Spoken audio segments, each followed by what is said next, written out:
இந்த பாட்டுக்கு பொருள் சொல்லுங்க பாபு. அதுக்கு முந்தின வரி என்னது? தெய்வத்தால் ஆகாதுன்னு சொல்லிட்டாரு திருவள்ளுவர்.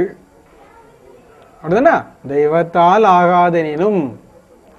அப்ப கடவுளால ஒண்ணும் ஆகாது, எல்லாம் அவன் செயல்னு சொல்றீங்களா? இப்ப திருவள்ளுவர் கடவுளால ஒண்ணும் ஆகாதுங்கிற என்ன பொருள்? அப்போ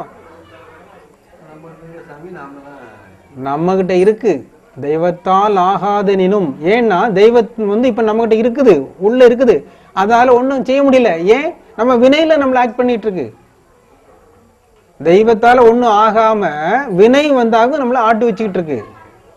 அப்ப இந்த வினையை தீர்த்தா, முயற்சி செய்து தவம் செய்து வினையை தீர்த்தா தெய்வத்தால எல்லாம் ஆகும்.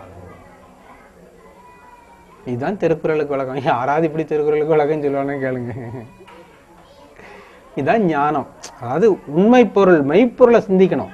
எப்பொருள் யார் யார் வாய் கேட்பினும் அப்பொருள் மெய்ப்பொருள். மெய்ப்பொருள்னாலே கண் ஒளி தான், இறைவன் துலங்கக்கூடிய இடம் தான். கண்ணை தான் மெய்ப்பொருள்னு சொல்றது.